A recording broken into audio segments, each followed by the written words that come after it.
Thank you very much, Jody. So tonight I think is going to be a lot of fun for those of you who had to endure me in the last session, because we're going to talk about how you actually do this stuff. All that theory we were talking about last time should come into practice. And I'm going to actually even cheat at that point, because I've got people who are going to do that for me. And they're going to tell you the real world examples of it. So let me introduce them. First of all, Mike, if you'd just like to stand so people know, we're lucky to have Mike Volpe here as the CMO of HubSpot. And Mike is going to talk to you about inbound marketing tonight, and it's a whole subject that they pioneered at HubSpot, so we're going to have a great basis to engage with him.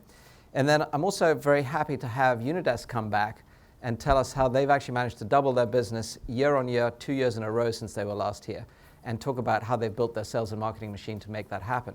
But we made this very integrated because they're actually using HubSpot as one of their tools, so you'll get to hear the theory and the practice from them. And I'm going to also encourage you to do something different tonight, which is to make sure you get your questions answered, even if you're too shy to raise your hand or you're too busy with your food. You can tweet them. So just tweet to @MJSkok. If you forget the handle, it's up on the top of the slides there. Or use the hashtag #StartupSecrets. And we will try to make sure that we get your questions answered either during the course of this evening or afterwards if necessary. So with that, let me jump right into the agenda. So if you remember, last time we talked about some of the strategic elements in building your go-to-market strategy.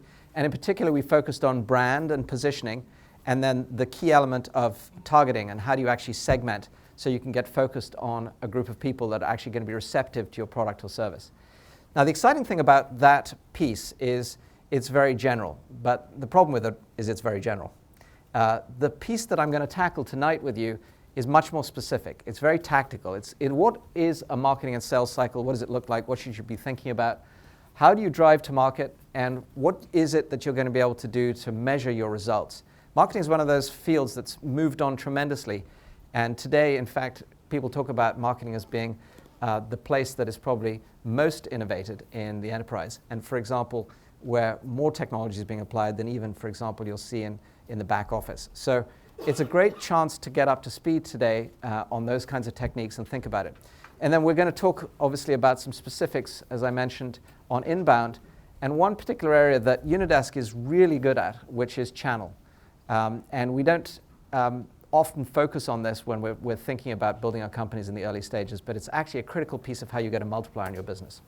Now, where does this all fit? Well, let me introduce the framework that we talked about last time. First of all, there's a whole cycle, basically from top to bottom, to engage your audience, and a series of strategies and tactics you might use to reach them, and then a series of channels that you might work through to ultimately get to that audience. And tonight we're going to talk about some of the key areas that actually help you use this framework to, if you will, target through the sales cycle the right tactics through the right channel to reach the right audience. And I think it'll become pretty clear to you as we go through the evening how this fits together. And I use a pretty simple framework that I talk about driving sales to market. So let's jump right in. This is the notion of the sales funnel as I've drawn it out. If you want to think of this in terms of how you engage your audience, think about it as follows. No matter what you're selling, no matter what product or service you're developing, no matter even if it's a not-for-profit for that matter, you've got to develop awareness initially, and then some interest in that so that people want to engage with you and get understanding of it, and then in some cases how they might trial your product or service and ultimately purchase it.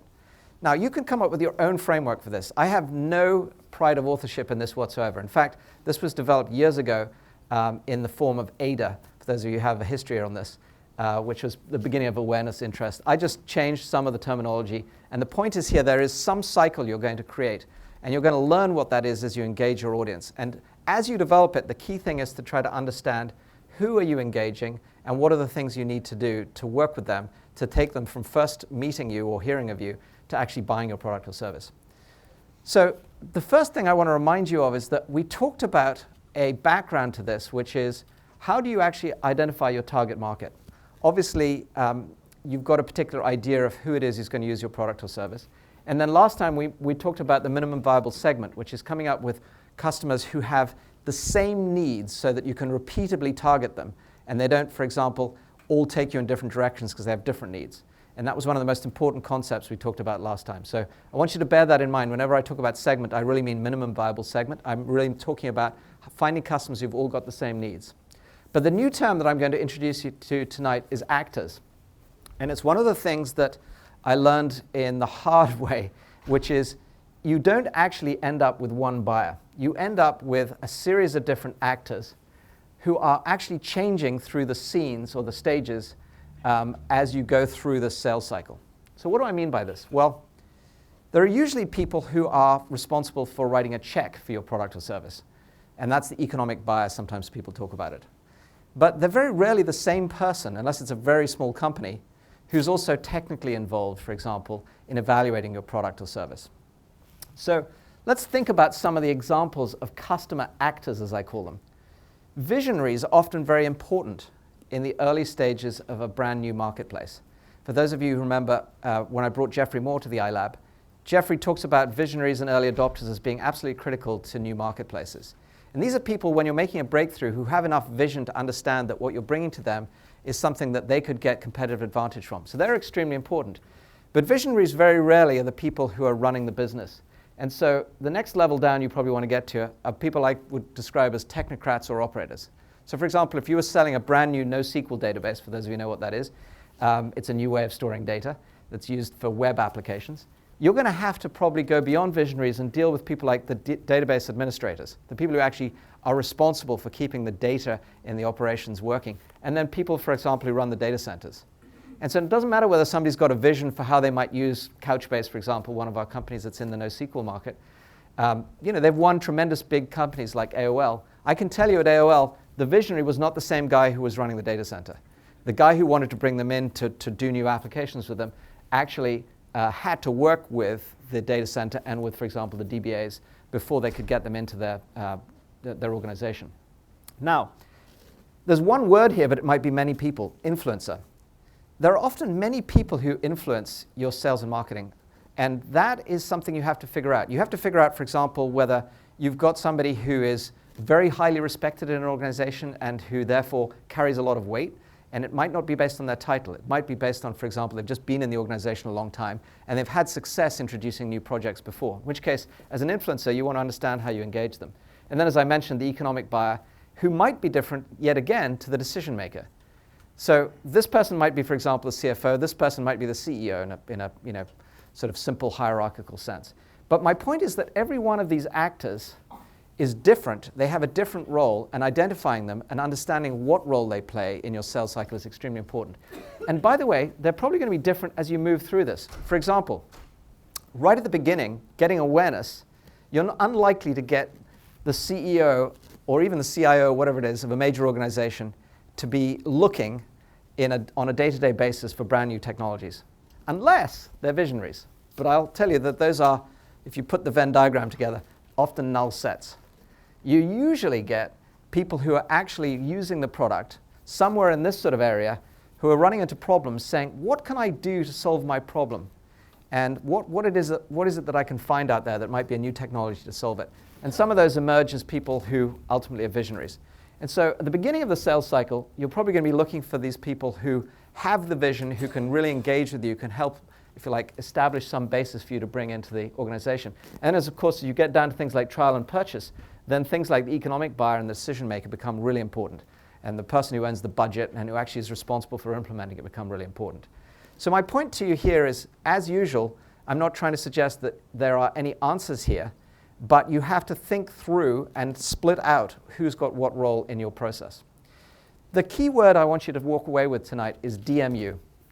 Yes, it's another TLA. Decision-making unit. At some point, you're going to have to figure out who is it in a group that's going to come together and in what way to make a decision. Now, small companies or individuals, if you're selling B2C, the DMU is you, right? You're a consumer. You make your own decisions. You have your budget, etc. Or do you? In my case, I have a wife, and actually, she runs the budget because she's the one who can actually save the money in my household. So even though you might think about these things as being, well, individuals make their own decision, think twice. Think about whether people actually in the family situation, for example, really do make their own decisions. And if it's a major decision like buying a house, I can guarantee it's not one person in a family who's making that decision. So DMUs are actually even important in the B2C sense too. But they're particularly important in the B2B sense, where you'll find that there's usually a complex mix of some of these actors who come together that ultimately you need to get working with you. All right, now, the first startup secret I want to give you is so obvious, I feel embarrassed to put it up here. And yet, it is amazing to me how many times in every company that I worked in and that I invest in, I don't see enough of this going on. It's one word: qualification. Why? Anybody tell me why qualification is important? It's all up here, but I just want to engage us here. Why is qualification important? Go ahead. You don't spend money on things you can't win. Very well said. You don't want to spend money on things you can't win. Now, the frightening thing about this is that the later you qualify, the longer you will have spent time and money and energy and everything else to have taken somebody through a sales cycle before you find out whether they actually have the authority to buy, the need, the budget, the time scale, any number of things that actually, if you just qualified them up front and figured out whether there's a fit here, you could have saved all that time and money and energy. Question at the back. I was just saying, just to make sure that they're like a viable customer. Exactly. I mean, viable is a perfect word. So let's just take that word for a second. Thank you for prompting me on it. It's an amazingly obvious thing to see after the event, but not so easy up front. Viable may mean that they don't even have the infrastructure to support your product. Let's take an example to bring this to life. Let's say that, for argument's sake, you've got a customer who wants to implement a brand new web service for you. For example, HubSpot. They want to bring HubSpot in. Well, what if they don't have the controls in place and the firewall in place and the actual usage internally, or the people trained to accept it, or a sales and marketing cycle defined where they can actually implement it? There's no receptacle at that point for the product or the service. It just isn't set up to be used.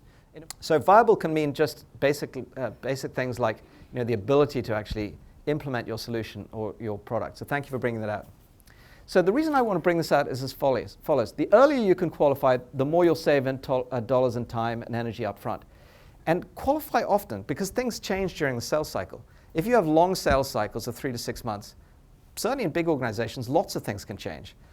For example, mergers and acquisitions can happen. People's jobs can change. Their responsibilities can change. So don't just do it once, continuously do it. And then, my teams that I've got here tonight are going to tell you this in depth. Figure out how to make a handoff between marketing and sales so that you agree what qualification is. Because this is now becoming an integrated world. It used to be that marketing got the generation of leads and they threw them over the wall to sales, and then you get people like Tom and Brian fighting. But as I know, because I'm on their board, they don't fight, they laugh. And me usually. No, but what they've done, which is important, and you'll see it tonight, is they've created what I'm trying to encourage you to think about, which is an integrated qualification system where MQLs, marketing qualified leads, become sales qualified leads, SQLs in their case, and you agree between yourselves what these qualifiers are. Now, just to bring this to life, let's go from fresh here. What are some of the things that you might use to qualify a customer? Anybody? I've given a lot away tonight. I'll tell you what, I'll make it easy. We'll play hangman. And by the way, there are lots of these. I had a sales team that used this one.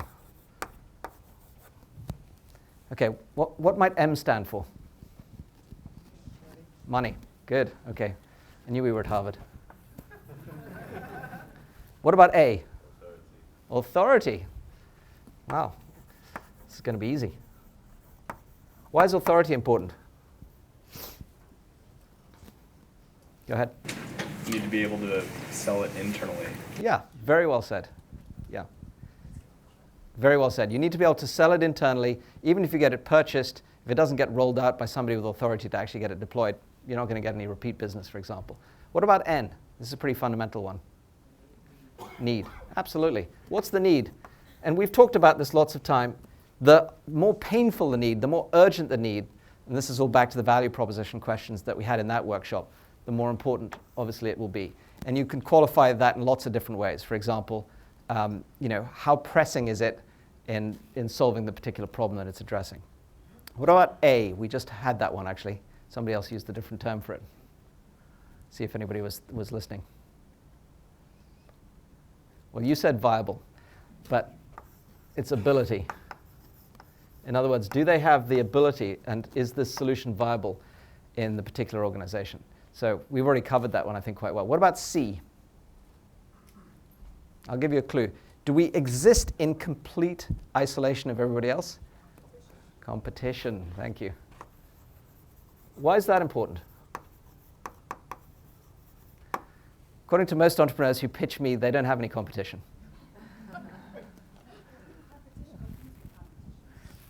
Who is important, but here's the little known secret. The reality is, even if you've got a completely unique product or service, you will be competing for dollars and time, no matter what you say. So here's the reality. If you're a brand new startup and you go and approach a company, guess what? They didn't have any idea that you were going to approach them. And in large companies, for example, they write their budgets a year before you will have ever come near them, in many instances longer than that. And so they're going to have to take from somebody else's budget to think about buying you. And yeah, they do have discretionary budgets, but in general, you've got to think about that. And you're always vying for people's time because they're busy. And you aren't just, they aren't sitting there waiting for you to approach them and walk through the door. Okay, what's the last one? I've kind of given this away. Time. Yeah. So what we're looking for here is obviously urgency. Is there something that is pressing them to actually implement it? So for example, if you've got new regulations that just got introduced that cause people to have to store data, then archiving is going to be an important topic for them.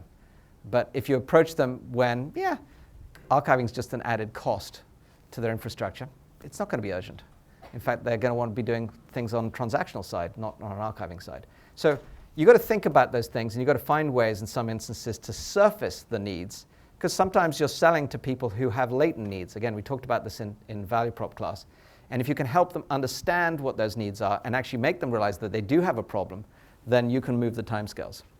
So, okay, there's lots of ways you can develop your qualifications. All I'm trying to point out here is that if you develop them in some kind of a framework that is repeatable, that you can use on a continuous basis, it's going to help you save, thanks to the gentleman's point up the front here, more time, more money, and enable you to focus on the customers that do have a real need and that do have the money, authority, and ability, et cetera, to be able to work with you. Okay, with that as background, we're now going to talk about what I call the driving framework, and that is to give you a chance to think about how do you actually make this work? How do you work through the sales cycle? Or in my terms, how do you drive through it? And I'll tell you the answer is, in some form or other, you'll get to understand that you don't control everything. So what can you control is the first question. Well, you certainly can control how you engage the customer. And so I use the notion here of you having gears, and you can go from neutral to overdrive, if you will. And obviously, you want to go from 0 to 60 as fast as you can. But what's the problem here? And why have I used the idea of gears? Well, can you skip any of these steps? Anybody? I see people making funny faces like no. Well, you can. Go ahead. You just gotta rev the RPMs and you can... You rev the RPMs and skip through the gears. So you might be able to do that. It's a good analogy. I hadn't thought of that, actually. Or you could grind them. That sounds like it's going to be expensive. You might have to replace your gearbox or your sales and marketing team if you do too much grinding. But there is an analogy here which I'm trying to get to, which is coming out as we're discussing this. It's pretty hard to get somebody to buy something they don't even know about you. Just take the obvious. So somewhere along the line, there are going to be some steps. I don't know whether it's 5 or 6. Depends whether your car has 2 or 3 gears or 7 gears. But in the sales and marketing cycle, the same analogy is true. You're going to have a certain number of steps that you can't skip. For example, if you are implementing something such as a storage product, it's very unlikely that somebody's going to buy that product without trying it, especially if they're storing mission-critical data. I mean, they'll just want to evaluate it at some level or another until you get to be, IBM or Hitachi or whoever else who's got that kind of brand. And as a startup, you're a risk, remember that. So people are always trying to de-risk that. That's why they do things like proof of concepts and trials, et cetera.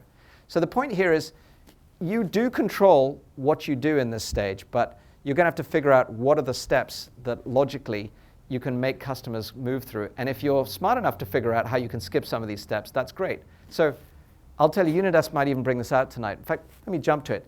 We used to have to do proof of concepts every time. Am I right? Correct. Now, how many do we have to do them every time now? No.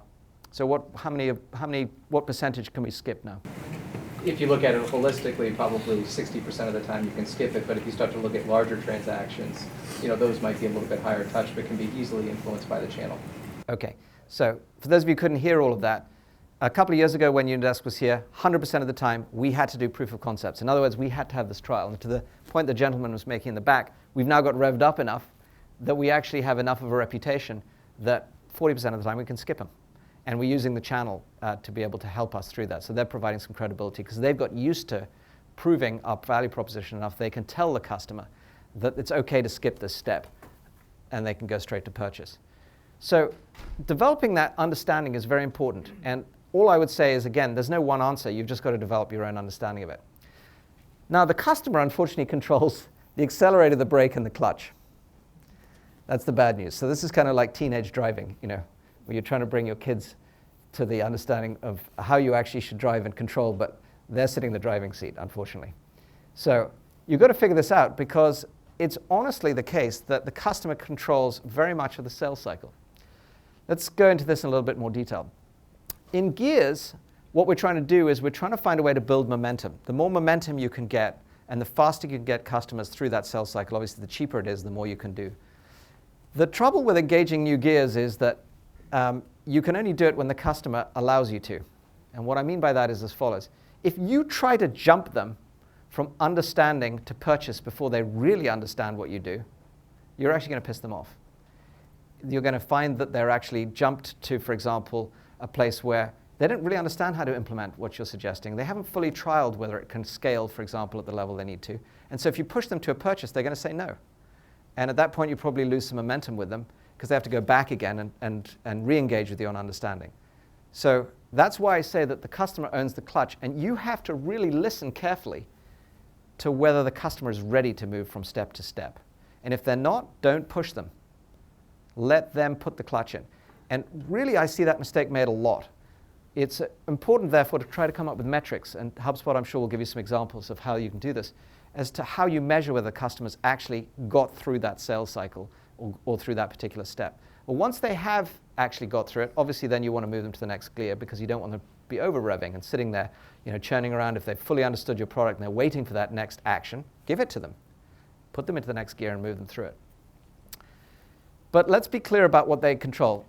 The accelerator, to me, is actually all about creating a basis for the customer to see the potential of your product or your service.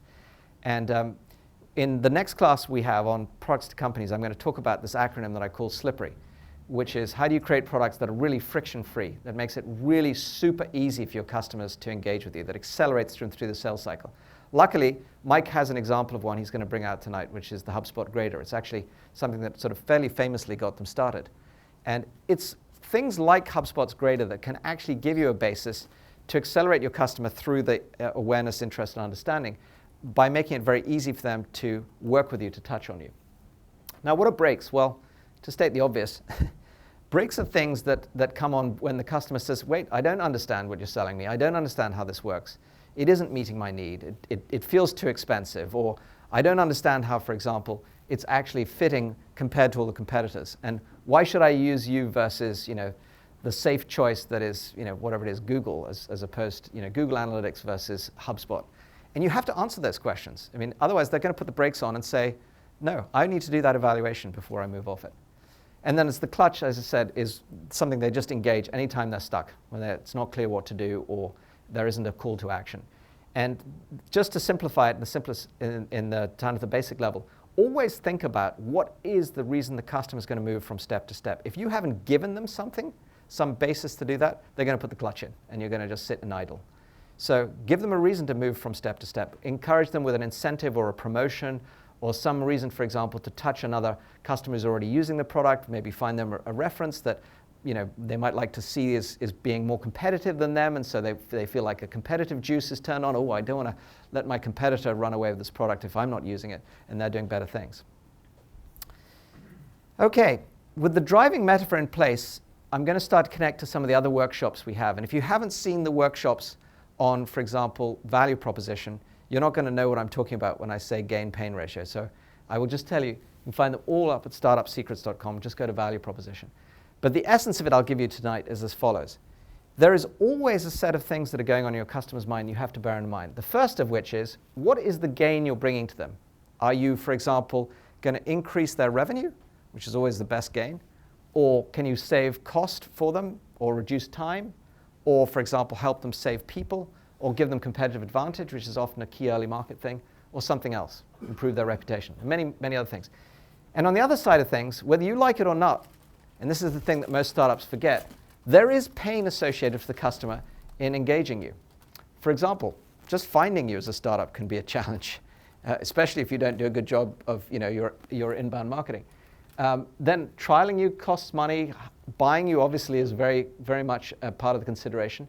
But then what I would describe as the most obvious thing that people forget is implementation and deployment. And how long does it actually take to do that? And for example, those of you who were here for the Actifio case study, it's the fastest growing storage startup ever, and yet it ground to a complete halt when they first tried to roll out their product.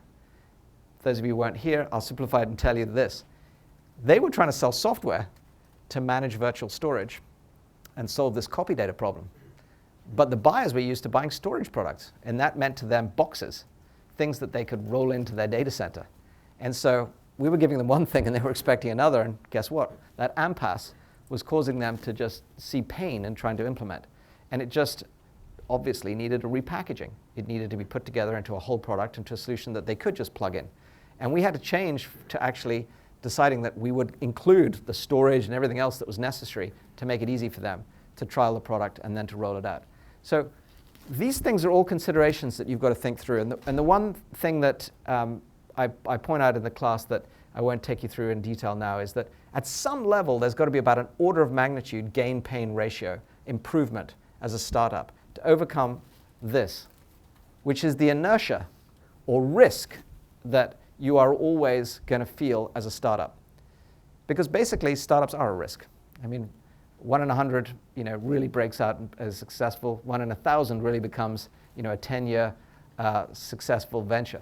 And so customers are aware of that. They know that. And so unless your gain-pain ratio is literally an order of magnitude bigger than doing nothing, they're going to do nothing. They're going to default to doing nothing. And that's the inertia and risk that you've got to overcome. So all the way through your sales cycle, be thinking about that and be thinking about how you're actually developing the case for your customer, somebody said it earlier, to sell it internally, to make it obvious that this is an order of magnitude better than doing nothing, and it's worth taking the risk on you. Now, the other class that we've had recently is, of course, our business model class. And for those of you who remember, we talked about this concept of having a core of what your capabilities are, and then multipliers and levers around it that really make it obvious how to get your core competitive advantage adopted. This also relates here too. So I've given you an example of it already by introducing Unidesk, and they're going to talk about it at length. One of the multipliers, for those of you who remember the class, that we talked about was channel. If you have to sell every single product yourself, then you're only going to be as far-reaching as the number of salespeople you have, which obviously, if you're trying to be a global company at some point, is not going to be very easy to do unless you develop some kind of channel. So you're looking for things like a channel, or for example, in the sales marketing sense, tiered pricing, and ways in which you can, for example, as I just talked about in Actifio's case, create a whole product that actually multiplies you to market, that actually accelerates your ability to get engaged with the customer. And just to give you an example here, from my own past, I used to sell in the analytics world, before everybody called it big data, we used to call it business intelligence. It was just a less trendy word. And we had a product that was the first real-time inline analytics product that could enable people, instead of after the fact reporting on what happened, telling people predictably whether a customer was a good customer to actually do a transaction with, whether a good risk, would they pay, would they be profitable, etc. So great value problem is, it turns out to get all the data to actually answer those questions is really the work. We were the tip of the iceberg. And so the data warehousing, the ETL, and all of the other information flow that enabled us to actually get to that real-time inline analytics was critical. And it was only when we managed to partner initially with the data warehousing vendors and then ultimately with the systems providers and solution architects, people like IBM, that our business really took off. But when it did, it was a huge multiplier because the whole product was effectively being shown off by our solution at the top. In other words, it's not very interesting to have a data warehouse if you can't show people the value of it with the analytics. And so we were pulling IBM's product through on a 10-to-1 basis. That's why they ended up acquiring my company. So what you can find here is what looked like challenges initially to engaging marketplace can ultimately become opportunities. If you can build on your core and you can do things like create whole products that help you go to market. The other side of this is, of course, what might put the brakes on in the sales cycle are things that you can look at as levers in your business model. How can you, for example, reduce costs of selling with inside sales as opposed to having outside sales? How can you use inbound, which we're going to talk about at length tonight? And then how can you reduce things like the support and services associated with your product? If it's a very difficult product to use, the customers are going to feel that in the trial. And they're going to see that as something that will cause them to put the brakes on in the sales cycle and say, whoa, this is going to be too difficult to train people on.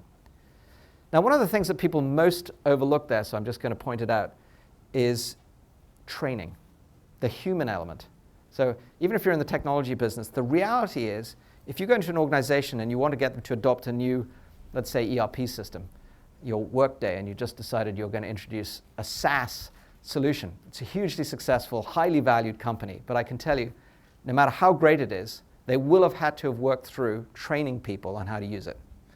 Because Workday didn't exist 5 years ago when, for example, a lot of these employees in the back office were using things like SAP. So retraining and the associated cost of that is one of the things that people overlook. Don't overlook it. Figure out how you can actually make it part of your solution and your multiplier or accelerator rather than just wait until the customer runs into it and they put the brakes on. So what's an example of that? Well, I've seen some of my best startups package right up front a out-of-the-box experience to trial their product or service, where they give away the service, they give away the implementation, they give away the training, and they ensure that the product is up and running before the customer has to do any evaluation. Well, why would you do that? Because guess what? It's going to accelerate you through the sales cycle. And if your purchase is ultimately going to be some order of magnitude bigger than the cost of doing that out-of-the-box experience, you're in the money. And especially if there's many repeat purchases that come on afterwards. And so this is the whole notion in your business model that I talked about of the cost of customer acquisition versus the lifetime value of the customer. If there's a huge multiple on your lifetime value, you can afford to give up front service and support to actually package everything so it really gets adopted quickly. So the big point here about this framework is not, again, that any of this is an answer, but if you can think it through and take the time to evaluate for yourself before your customers have to encounter it, what it actually takes to work with you, then you'll be able to help drive the customers through this cycle much quicker. So what's the best way to test all this? On the road.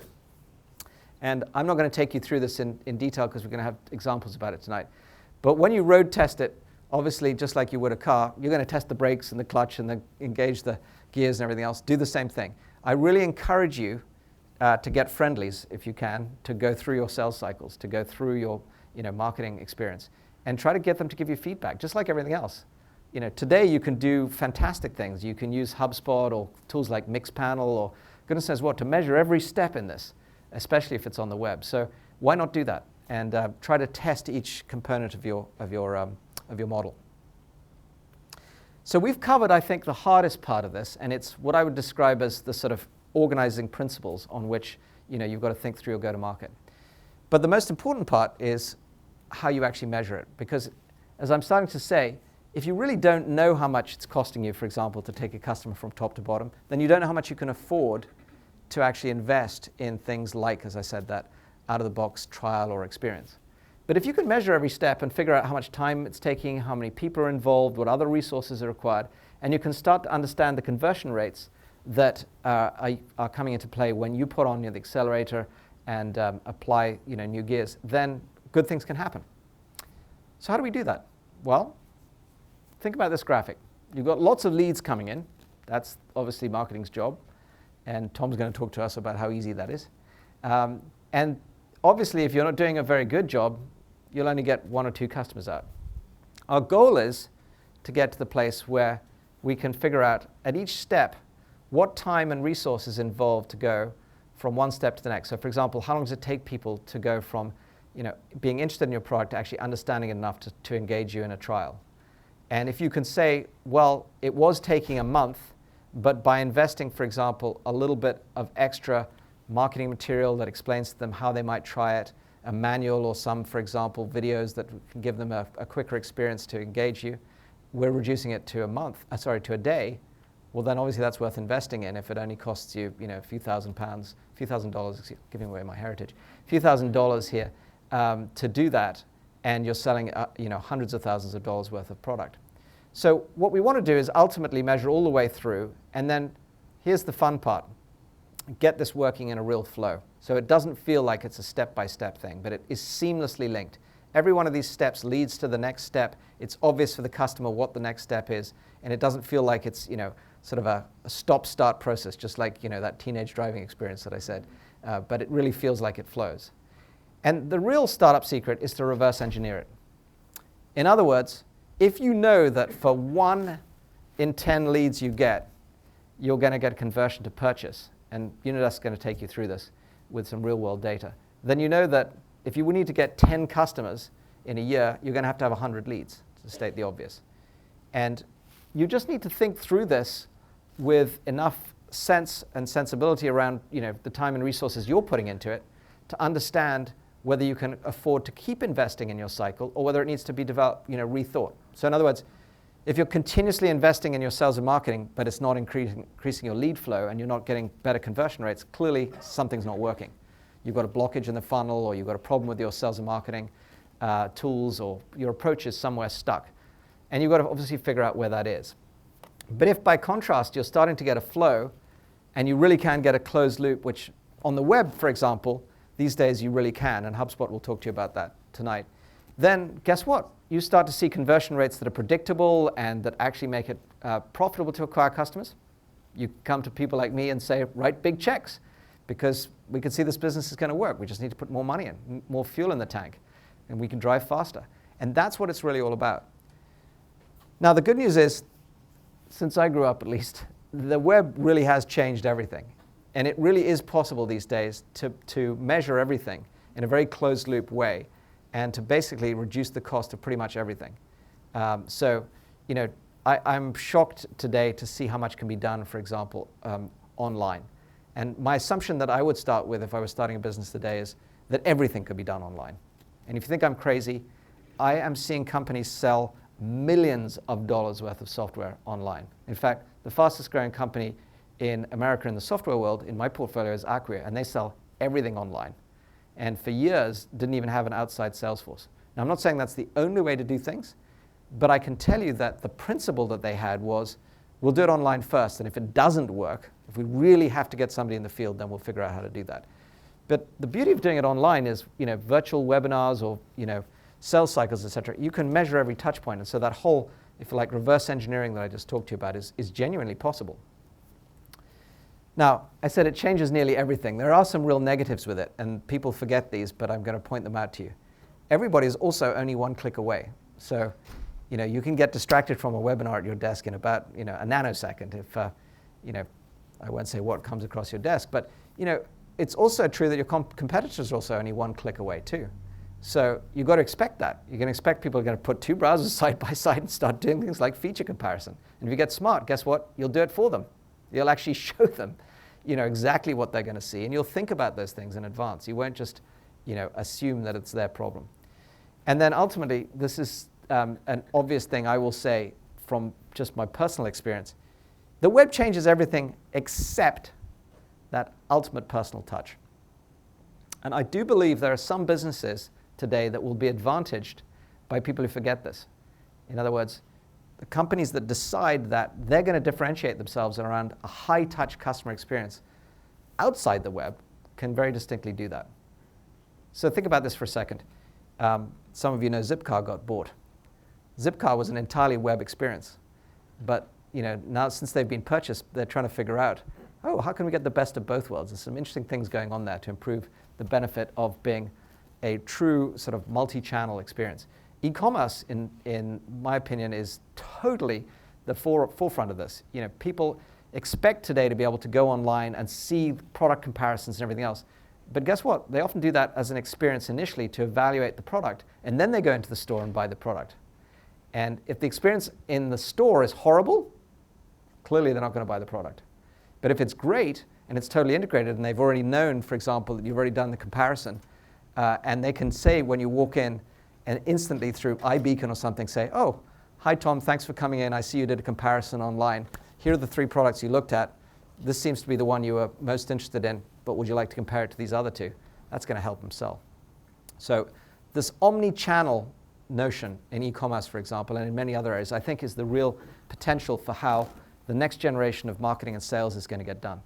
So with that, enough talking from me. I want to bring up some real-world experience, and I'd like to welcome Tom, Andrew, and Brian. Great, thanks, Michael. So I'm Tom Rose. I'm the Chief Marketing Officer at Unidesk. I'll go first. I'm going to give you just enough context in Unidesk so that hopefully the real-world examples we'll talk about make sense and resonate. So what we do at Unidesk is, you're all used to now with your iPhones and your pads having access to any of your mobile applications anytime, anywhere. What Unidesk does, it makes it possible to have that same kind of access to Windows virtual desktops as well, Windows desktops as well. So there's thousands of applications that businesses run on Windows that aren't going to the cloud anytime soon, and you've been conditioned to want to have access to those as well. So a lot of customers want to have access to those Windows applications through iPads, through their home PC, through their work PC, through a thin or zero client, and Unidesk makes it super easy. In fact, our customers say stupid easy to provision those desktops on a virtual server in a cloud someplace, deliver applications to that virtual desktop, patch that desktop, update it with the latest Windows hotfixes, and also fix it if an end user breaks it. So that's what Unidesk does. We're the virtual desktop management company.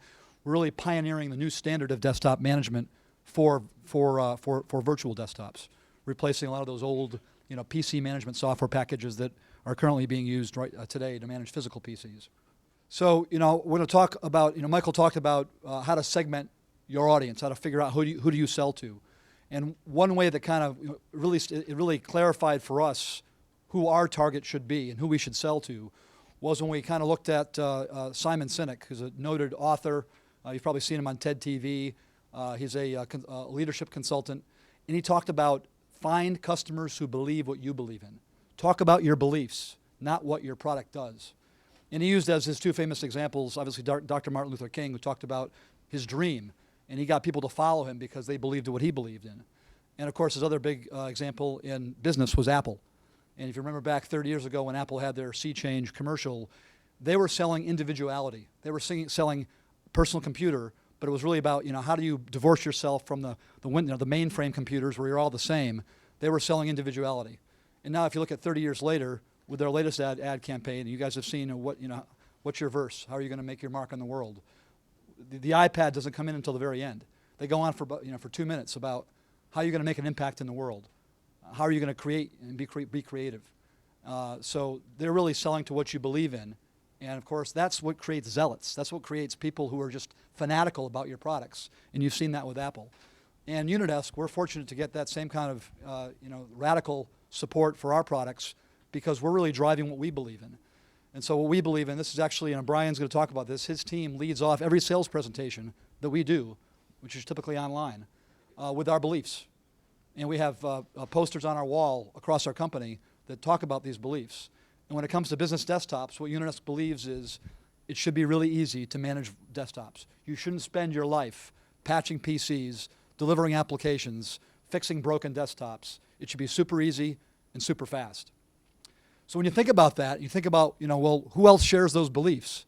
That kind of made it, clear to us. And as we look at the next slide, which kind of takes what Michael talked about in terms of your target, your actors, your segments, it really crystallized it for us. Because does a Wall Street bank share our beliefs? They probably have 2,000 people in their IT department. They celebrate complexity. Their IT managers want to be the ones that get called when a desktop breaks. They don't share our beliefs. However, does the VP of IT we met today from Needham Bank, he has 2 people on his IT staff. Does he share our beliefs? Absolutely. Because his 2 IT people they're responsible for servers, for storage, for phone systems, and the list goes on and on. He doesn't want those people spending half their day updating Windows and delivering apps for a banker. The director of IT at Mass Maritime College on the Cape, he feels the same way. The head of IT at Bernstein Shore law firm up in Portland, Maine, feels the same way. So that really informed who we sell to. So if you look at, who do we sell to then? It's those folks. Those are the folks that are going to become part of our tribe. We like to say that's what Simon Sinek used that word. So our target's less than 5,000 people. If you have 5,000 people or less, you probably have a pretty lean IT staff. So typical verticals that reflect that: state and local government, K-12, higher education, mid-sized healthcare. Those are the kinds of firms that really have those kinds of characteristics. That's who we target. Those become our tribe. They believe what we believe in. You follow the next level down, okay, we're a virtual desktop management play. We don't manage physical PCs. We have to go where the virtual desktops are. We have to go find people who have already bought VMware virtual infrastructure. They've virtualized their servers with VMware. Got to go there. And they've probably also chosen one of the 2 leading connectivity platforms for virtual desktops, VMware View or Citrix Zen Desktop. So we focus there. That's our segment. And then the last part is, who are our actors? Well, it's those folks in those lean IT organizations, the director of IT, the Windows admin, the help desk. Those are the people whose lives we can make better. Those are the folks who can get home earlier and have dinner with their families because Unidesk saves them so much time. They become, really ardent believers in our software, and they become incredible advocates. And if you can find those, and I'll give you an example today. We had the VP of IT from Needham Bank come in, and then yesterday, we asked one of our other customers, the law firm, will you dial in and spend 15 minutes explaining why you went with Unidesk? No problem, he did it. And that happens every day, as Brian can share all the time. So, as you think about that, think about who believes what you believe in, what are you selling? It's not your features and benefits, it's what are you doing, what are the benefits, and what's going to make your customer become a really ardent follower and a strong advocate for your technology. So we're now going to go into also, we took a liberal approach to Michael's gear analogy. We're going to talk about what we see as the accelerators in our business. So Andrew's going to talk about social media. Brian's going to talk about the channel. And again, we'll frame it in the context of our business. But as you're looking at, if you're starting a B2C business, think about what your channel is going to be. And that's the multiplier Michael talked about. On the brake side, we're going to talk about what we saw as some of our own internal inefficiency. And then as the clutch, we're going to talk about our sales and marketing automation engine and how we've put a very scalable, repeatable model in place with very strong workflow with HubSpot and Salesforce.com to really allow us to take the clutch out and bring customers through the sales process very quickly. So with that, Andrew. All right, thanks, Tom. So I'm going to talk about, how we're using social media at Unidesk, and how we're building this tribe mentality and how we're cultivating it, and doing some unique things there.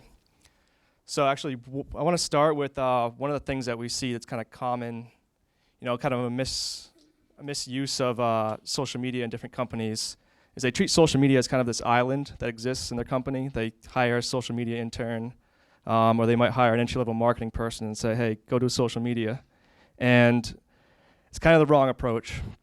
So really social media has to be part of your overall content strategy. I know Mike Volpe's going to talk about inbound, and so I won't go into it there.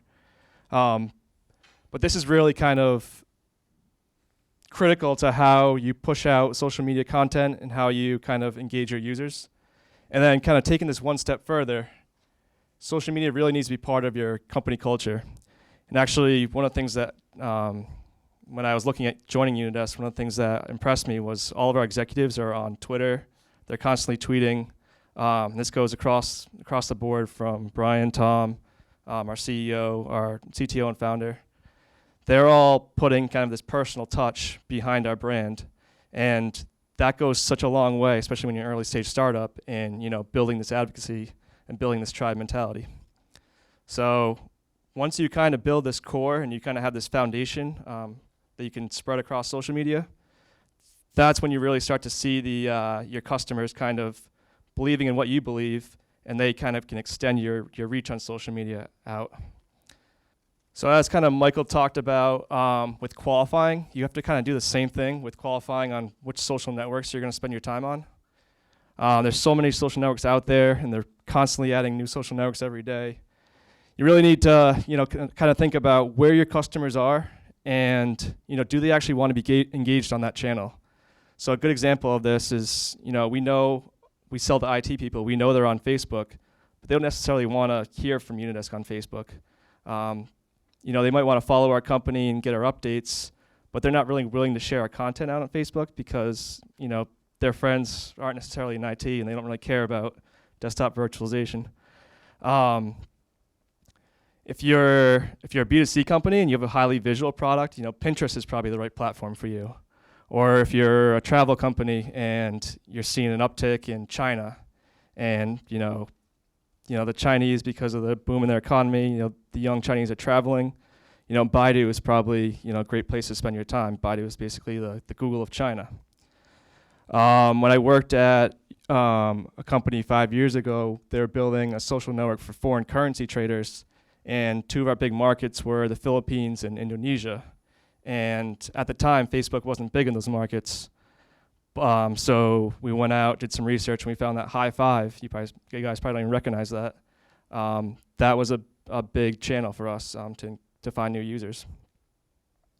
So kind of where is Unidesk spending our time? So we're a B2B company, and we're finding that YouTube, Twitter, and LinkedIn are the primary channels that we're using. YouTube is kind of the second largest search engine. IT people love, Googling and finding videos to, new technologies, solutions to their problems, that type of thing. Twitter, surprisingly, isn't a great channel for us for lead gen, but it's a great channel for, harvesting and cultivating this tribe. And we have about 50 customers on Twitter that are just super highly engaged, and they'll actually monitor our Twitter feeds for Unidesk, and they'll actually reply before we do. So it's pretty cool. And then on LinkedIn, we do a lot in groups. So like Tom was saying, we have to find other technologies that people are using already, and there's groups out there that we can kind of insert ourselves into.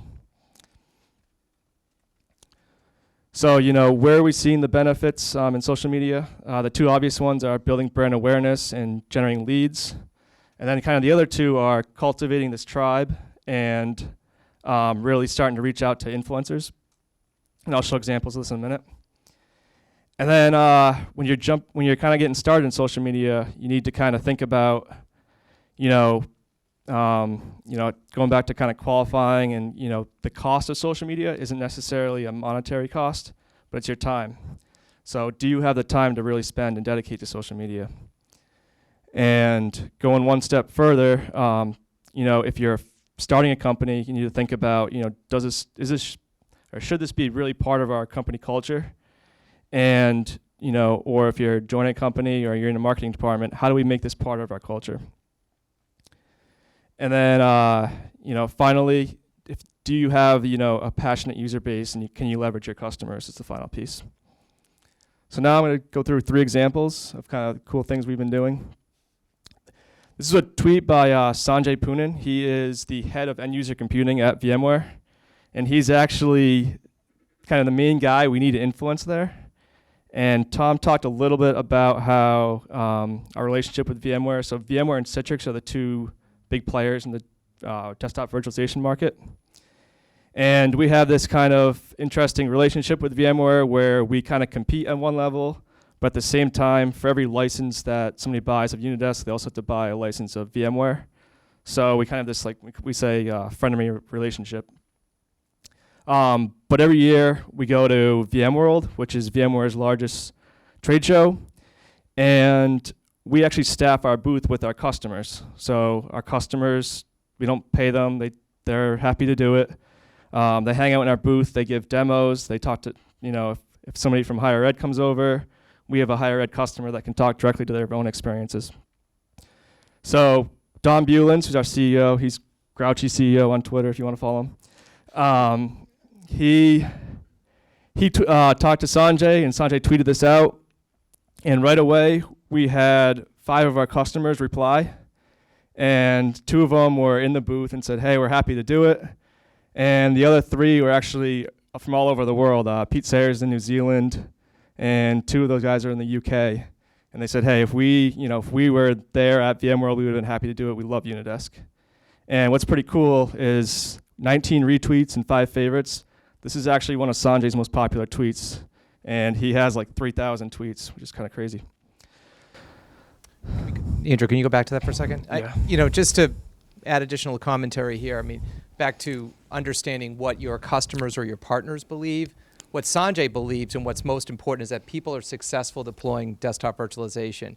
He could care less whether or not we compete with part of his portfolio or not. But the fact that we had a large number of his customers in our booth talking about the success that they experienced with a combined solution was so important. And that was an interesting lesson for us to learn. I feel like I'm not talking loud enough.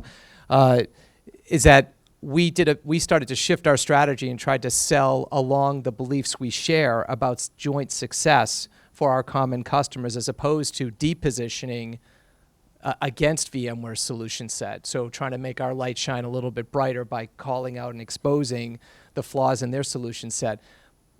It worked, but where we started to really grow and scale is that when we aligned with what people believe in and what VMware believes in and what our customers believe in. So once we shared those beliefs, it's just something that's really, really worth reinforcing here. And, for Sanjay to reference this the way he did, it helped really motivate a lot of the VMware reps to treat us and look at us a little bit differently. So here's another example. This happened in the VMware community forums, and somebody asked, Unidesk and VMware View, did anybody have an experience? Because we have such a passionate customer base, we saw this. We quickly pinged a few of our customers and said, hey, can you guys go reply with your experience? And the result was within a couple hours, we had 4 Unidesk customers respond. There was a bunch of dialogue, a total of 8 replies. And now really what this does is this lives out there on the community forums that people can find. It also lives in Google. Anybody searching Unidesk and VMware View is now going to find this kind of unbiased review. And we're going to use it in marketing and arm our sales team with this. And it's just a great asset for us to have as marketing. So one of the cool things about one of the customers who replied to that was Trek Bikes. And all of us have a Trek bike, so it's a great brand. And the point to make here is that your case studies will happen in the strangest places. When Trek Bikes wrote their reply, it was actually quite a detailed reply. We just took it and we repurposed it as a case study. And then we sent it to them and said, would you approve this? You guys already kind of wrote this on the community forum. Would you mind if we put it in our blog and put it on our success story as well? And they said, sure, no problem. Now, of course, we added a few more things. We added their logo, but we kept the basic content the same. It was one of the fastest case studies I've ever turned around in marketing. It literally took 24 hours because they'd already done it. So again, social media, think about how you can repurpose assets. They could be right there for the taking, and the customer did it, use their words. Another technique, which we'll talk about, is we do a lot of webinars with our customers. We just held our 43rd webinar where customers get up for an hour and talk about our products. They demo our products, and those are also living case studies. So we have a marketing manager who goes in and just transcribes that 45-minute conversation and takes their best quotes right out. And again, approval's very fast because they already said it. And so you're not asking them to approve made-up quotes. It's stuff they said. The turnaround's very quick. So another great area where social media can turn into other great assets for you. Yep. And then so my final example here is kind of how we can accelerate the sales cycle. So this is a tweet by Kellen Dam. And he tweeted out, ripping out Mirage, which Mirage is a competing product made by VMware, and checking out Unidesk. And within a few hours, a bunch of our customers replied, Unidesk is king, you're making the right decision, good choice. And then again, adding that personal touch, Ron Oglesby at the bottom there, he's our chief solution architect. And he just said, if you need anything, we're happy to help. Let's make this successful. So later that day, Kellen tweets, judging by my Twitter feed, looks like I'm making the right decision. 8 days later, after testing the product, he says, wow, your product really is stupid easy. And that goes back to Tom's quote there. And then 5 days later, he's made his decision, and he says, we're going with Unidesk Corp. And that's a 15-day sales cycle. So that's kind of really how we're accelerating that sales cycle. And our average sales cycle is about 75 days. So if you kind of put that in perspective, it's really accelerating. So that's what I have for social media. Now I'm going to turn over to Brian. He's going to talk about the channel. Thanks, Andrew. Michael, I don't think we should raise the target for this year. We don't have enough of those transactions happening in 15 days, just for the record. Michael had suggested that if there's other context outside the slides that we can share, it might be worth going ahead and doing that. And I can tell you that things have not always been perfect for us as a company. The first 1.x version of our product had some challenges with it that we had to go ahead and muscle through. But one of the things that we did, and our grouchy CEO, he's not always grouchy, but the tag name is perfect for Don. But one of the things that we did early on that was probably one of the most important decisions we made is we decided to hire incredibly capable, let's say, customer support people, so that as our customers were getting through some of the early challenges with the product, we overinvested in a way. If you sort of looked at the balance sheet, we overinvested in customer success. We knew that the best way for us to disrupt this market was going to be through the voice of the customer. So that became it became an incredible cultural phenomenon within Unidesk. And what it morphed to is that it's not just about VDI. We actually are trying to improve the lives of small business IT. We think they should have more time home with their families. We think they should spend less time, sure, around desktop management, but other things that we could do to kind of continue to give them their lives back. And it's fostered this incredible loyalty. I mean, we could pick up the phone and call any number of our 600 customers right now and say, hey, we're pitching at Harvard Labs. Would you mind dialing in and tell your stories? And they'd probably just dial in from home. I mean, they just love to talk about their experience. So I can't emphasize that enough because it makes the rest of this much easier when you have an incredibly passionate customer base. And that'll be my first question. I asked this the last time I was here a couple of years ago, which is, what does your channel care about? If you're going to design a channel, what do you think that your channel, if you're going to pick a channel to go after, what do you think the channel cares most about? Your beliefs, absolutely. And then also, they ultimately care about what their customers care about. So you really have to be completely aligned. Sure, you can say, I need a multiplier for my business. I want to go raise money from Michael. I've got to demonstrate a multiplier effect. But ultimately, it has to be in complete alignment. You have to qualify carefully and make sure that your channel is aligned perfectly with the types of customers that you're going after. So if you look at a desktop virtualization stack and think about this as being 6 different decisions that a CIO has to make to deploy VDI, which is what Tom defined for us up front. So from the client all the way down to the storage, and you can see Unidesk is layered in the middle there. And there's lots of variables in there. There's lots of different choices for storage and manufacturing. So a lot of small businesses will turn to the channel to help consolidate those decisions, lean on a trusted advisor to pull together a configuration for them that'll work for them to scale. And so naturally, when we first went to market, our focus was around identifying the best channel partners for VMware. So let's identify, because then what it'll allow us to do is hopefully get involved with some of the pipeline they already have in flight and help foster success. But ultimately, what each of you has to decide when you're launching your company is, what is your channel? So part of it is defining who your customer is and some of the things that Michael referred to earlier. But other things to think about might be, what products or services have to be bought either before or after your solution or alongside your solution? And how are those products and services sold today? And look at those and try to, chances are you don't have to blaze a new trail. How do you jump on something that already exists? And that'll help create velocity for you. So, that was what our early strategy was. And actually, if I could add, Brian, then, and related to that, when you see all these logos up there, of course, customers are going to ask, well, how do you, Unidesk, how do you work with IBM? How do you work with Cisco UCS servers? How do you fit with Samsung Zero clients?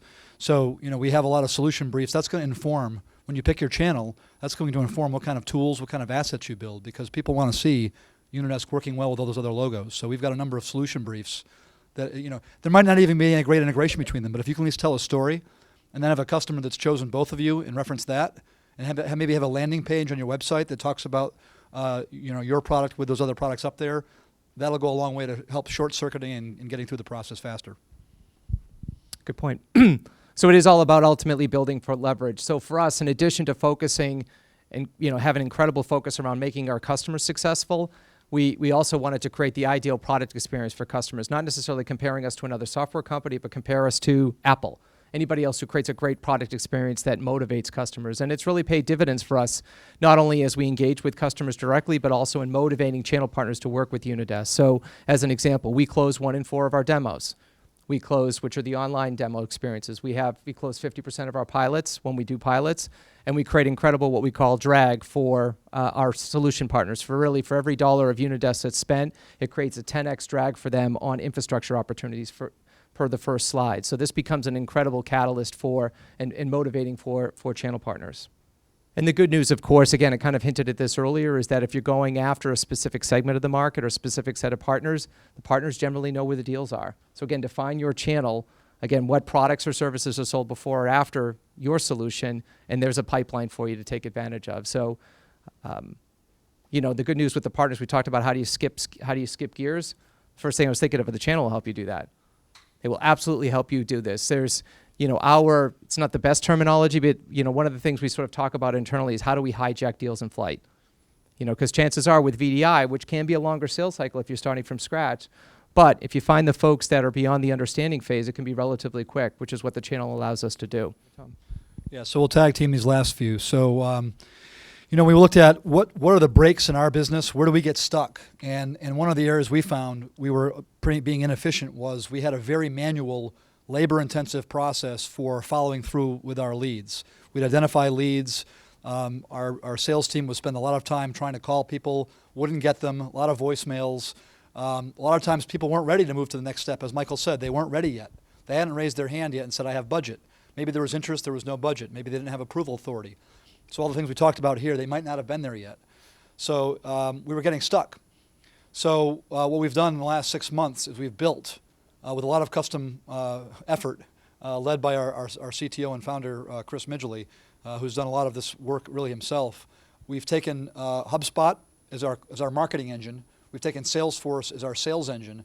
And we've kind of really integrated those and also surrounded those with a bunch of other tools to really automate the process of identifying people who have VDI projects, nurturing them so we keep on them until they're actually ready to take the next step. And then when they are ready to take the next step, having a very efficient way for Brian's team, I don't know if you want to talk just a little bit about Connect and Sell, to get a hold of those folks and shepherd them through the rest of the process. Sure. One of the things that's, certainly changed, led by HubSpot and so many others, is not only the way marketing does, and you create a whole category around inbound marketing, but also the way you sell. Some of it online, some of it through inside sales, but there's lots of technologies that you can leverage that will automate your sales efforts. And we have some calling technology that we use as an example called Connect and Sell, which, basically, a typical rep might connect with, like, say, 6 or 7 customers a day. With Connect and Sell, you can increase that by 3 or 4x. So I would encourage you that if you sort of feel like a task is hard in anything that you're doing, chances are there's some technology out there that can help you automate it. And Connect and Sell has been a great example of that for us. Yep. So just to give you an example, GoToWebinar is our platform for webinars. So we hold a customer webinar where they talk about how great our product is and how it works for them and allows them to achieve the results. Anybody who registers for that webinar from GoToWebinar gets automatically entered through HubSpot into Salesforce. So we capture the lead. There's no manual entry that's required. If all they do is attend the webinar, they might get a certain score. We may follow up with them. We may not. But let's say that they may then get nurtured with a white paper or an ebook 2 weeks later. And that's also done through HubSpot. Their score keeps going up. The more assets they consume from Unidesk, the more web pages they visit. Wistia is our video engine, so if they go watch a video, that gets captured also. All that gets contributed into the score for that lead, and really raises the flag for Brian's team to then go out and follow up. And the more activity they show, the hotter they get, and then we besiege them with all kinds of calls through Connect and Sell. And that's really become a very efficient model for us. It's not a lot of touch manually. It's just a lot of policy. Andrew spending a lot of his time setting up workflow and rules and figuring out what assets go to which people. That's really where the effort is. But once it's set up, it becomes a very, very scalable engine. And then, as Michael said, you just pour more into the top, and hopefully, it just filters through the engine and turns into sales qualified opportunities. And this is kind of an example of our selling workflow. So you can see, we have stages, very clear stages of the sales process, from lead to marketing qualified, raw lead to marketing qualified lead to sales qualified opportunity to POC where they have to test our product, and then finally they're won. And once they're won, it actually goes back to the beginning again because there's a repeat and upsell opportunity. And we have assets for every stage of the sales cycle. We have automation rules, and we have obviously sales engagement where we have actually people are involved also. But as much as we can, we're trying to take the people and move them up and make that all automation so that they can actually spend more time closing deals than trying to qualify opportunities and move them through the process. I think in summary here, I mean, clearly what you want to do is stay as close to your customers as you can, understand exactly what their buying process are. I'm sure this has been covered in earlier segments. And once you clearly document that, look for areas where you can automate steps, look and where manual intervention needs to intertwine, and then at the same time measure everything, score everything, know where exactly folks are struggling, where they're stalling for longer periods of time than they should. Let the metrics drive your behavior, and I can't emphasize this enough, focus on making your customers unbelievably successful, and magic will happen. Yeah, and that's really our last point. As Brian said, marketing and sales is math. There are dials, there are stats. You should be monitoring this, and you can turn the dials. It's not just throw money at it and hope good things happen. So, this is actually a live report from our Salesforce database that Andrew created, and it tracks. I just showed that workflow on the last slide. It tracks every stage of the process we go through. The marketing qualified lead goes through when we get it, all the way through, what happens to it, where we lost it, where it advanced, how fast it advanced, and the conversion rates are on the right. So this allows us then to tweak those conversion rates, find out where we're losing prospects along the way, hopefully make improvements along in that process along the way. Anything else you want to say about this, Andrew? I can just say that every time our sales rep have a conversation, they're actually marking what happens in that conversation, and after they have a conversation, if there's no next step, then we know, kind of it ended right there, and that's kind of what you're seeing in this eye chart. So we can so from a marketing perspective, we can quickly see, are the leads that we're generating for sales, are they good? Did they have VDI, or were they just early? Or do they not have VDI, or were they not the right person completely? Were they a librarian that knew nothing about VDI? So really, this type of feedback really helps out marketing. Great, thank you very much. I think it was a fantastic example. Just going to grab a seat for a second. Go ahead. So I want to just take a minute to chat with these guys, because this all sounds easy, but in reality, these things are a lot harder than just a few slides that we put up here. So first of all, I want to start with yourself, Brian, because having sat in the board and watched the company go through the harder times, we never talk about these things, but I promised at Startup Secrets to keep it real. So what you heard Andrew talk about as social media, talking about the successes is great when your company's working and your product's working and everything's going great. But we had a product that didn't work initially. I mean, we had real problems with it. What did we do then, and how did we overcome that? How did we keep customer advocacy? What was it actually like?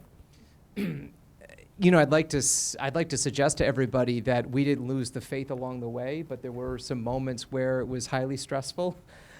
But for me, I've shared this story many times. Like, the beacon for me personally, being on the sales side, was always the voice of the customer. The customers kept telling us, "You're on the right path. If you pull this off, it's life-changing." That was sort of the type of commentary that we were hearing over and over again from customers. And it was easy. So I was very lucky because I was on the front lines, and it was easy for me to get exposed to that. And so our challenge was to make sure that we were sharing that as much as possible, as quickly as possible with the rest of the company, that our customers continued to tell us that, fix the problems you have, and we are going to scale this rapidly. And really, that has proven to be true. So I'd like to come up with something more innovative in terms of response, but it was really the amazing advocacy of the customers that kept us focused on the journey at hand. And I would add, I think that what was mentioned before, support. This is going to be common. Your first version may be difficult to implement. It might not have all the features. It could have reliability issues like ours did. All three can be overcome with great support. So maybe you overinvest in support and get past those issues. Give your engineering time, buy time for your engineering team to develop their way out of those problems. I'm really glad you brought that up, because if you hadn't, I would have said it for you. But honestly, what I think is the most overlooked marketing tool is support. That is to say, if you really want customer intimacy the way these guys actually achieved it, and you don't hear stories, by the way, too often of customers staffing the booths. The way you get there is by actually over-serving and over-supporting your customers. And you might think it costs you money and time and effort and anything else, but it bought us, how long did we suffer with those product issues? It was over a year. 2 years, 2 Geez, months, I guess- 35 days. Yeah, oh, sorry. Not that you were keeping track. You know, but if I could add to that, Michael, remember that painful stack that we showed up front about why we went with the channel and the 6 different decisions? The other thing we did is we hired people in support that understood the entire stack. So when somebody called Unidesk for help, it's common for a larger company to say, well, that's not our problem. You need to go here, or you need to go here. And one of the things that we were very fortunate that the skill level of our support team, they were able to own problems for our customers, even if they had nothing to do with Unidesk. And you know what we learned over time is that a lot of the problems people had scaling our product actually had nothing to do with us. Now, once we got past the initial code base of the product, but it had more to do with some of the intricacies of storage and network and performance. So we taught our customers how to diagnose the product, but it was really about never leaving them. And to Don's credit, was something he brought that passion and focus to the company, and it really paid dividends for us. Now, a key thing you've mentioned a couple of times is how important it is to understand this concept of whole product that we've talked a little bit about. And whole products in Unidesk case, as you can tell, was this entire stack of things that was used by people. It might be, in your case, a lot less complex, but it obviously also gave you a couple of pointers, like you mentioned the channel. How did you figure out, though, where to start with the channel? You want me to go first? Yeah. So, for us, it was about VMware. So identifying, it was actually relatively easy. We just went to the VMware website and found out who their top channel partners were, and therefore they'd have the most experience with their VDI solution set and probably have the most awareness around some of the limitations of that solution.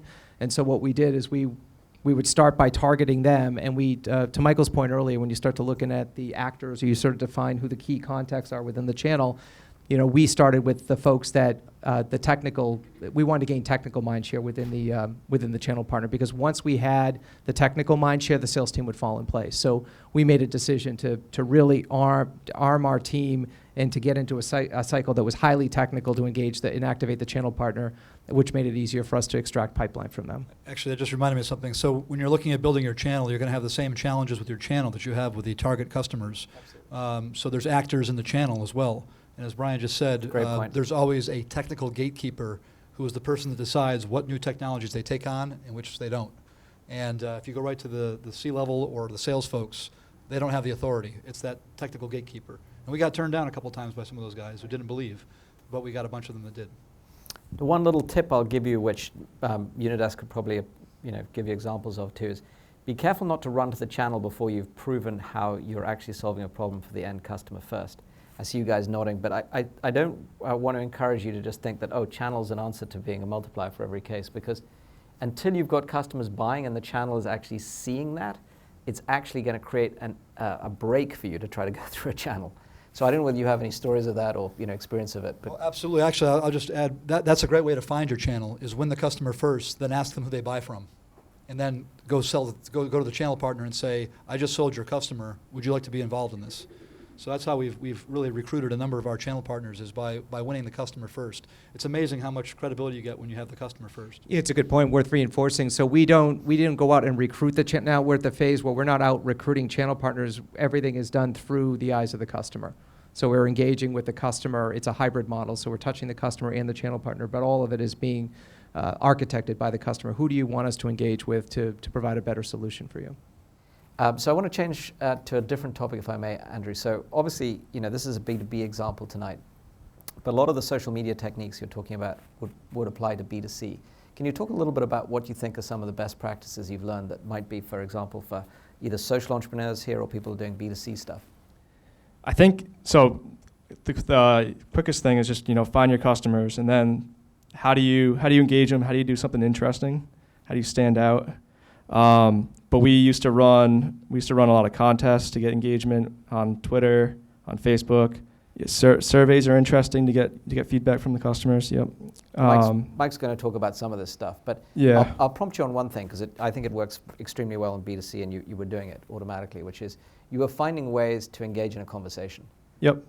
And I'll just say that I know that works in any scenario. And so you heard the principle here that was Unidesk's creed, if you will, of how do they engage in a conversation that their customers really cared about. That works incredibly well in B2C too. In fact, if you can figure out who, for example, the key influencers are in a community, even if it's a small community, and you can get to them and you can encourage a conversation, and they obviously dialogue with their friends or their neighbors or their peers, whatever. That's one of the best ways to ignite things. Yeah, I think the key to that is don't forget about the social in social media. It has to be one-to-one personal touches. Perfect. That's really the essence of what you're doing. And when you're starting out, it might not be scalable to do that one-to-one personal touch, but sometimes it needs to be done, and then from there things can grow further. So. Great. Well, we're going to have time for you guys to engage with the Unidesk team afterwards too. But I just want to say thank you very much. This is a great story, and congratulations on doubling 2 years in a row since you were last here. You got to keep it up now as a board member. Okay. So, in each of the last couple of years, as we've done this class, I've been asked for more and more examples of particular things. So, one of the hottest topics that we did not cover this week, for example, or in detail last week, is segmentation. So on the back of the sheet, if you go to the website, startupsecrets.com, and you go to go-to-market, you'll find segmentation. It's got the little cute orange segments there. And we talk a little bit about what is a minimum viable segment and how do you find it, et cetera. And you heard Unidesk giving some pointers to that. But it's one of the most important lessons, I would say, we're not talking about tonight. So again, thank you to Tom, Andrew, and Brian for that story. I think it's a great one and very applicable. Now we're going to switch to this topic of inbound versus outbound. And there's no right or wrong answer here. In fact, I was giving a little bit of a story from one of my portfolio companies of how they started out with a very much inbound mentality and were selling all the way up to $100,000 plus type deals, and in fact managed to even break the $1 million mark with some customers.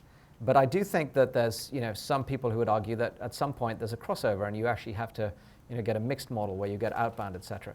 And so again, whether you come up with a hybrid model or not, there's no one answer here, but we have a case example for you on the site if you want to go and look at it, from Mark Lorien, who did this when he was working at Spotfire. And so there's information about what would be the trade-offs, what's outbound marketing mean, and where might you use it, and where is it applicable, et cetera. But for tonight, I'm very excited to welcome Mike Volpe. So you may remember last year we had Brian Halligan, the CEO from HubSpot, and you might say, well, so after we've had Brian come in here, what could Mike bring to the party? But you're going to find out a lot. And in fact, the real thing that I asked Mike to share was not just what HubSpot does, but how do they do it? So it's actually, does this firm eat its own cooking, and how do they do it? So it's a real pleasure to have you here, Mike. Come share with us what it is that actually makes HubSpot tick. Thank you.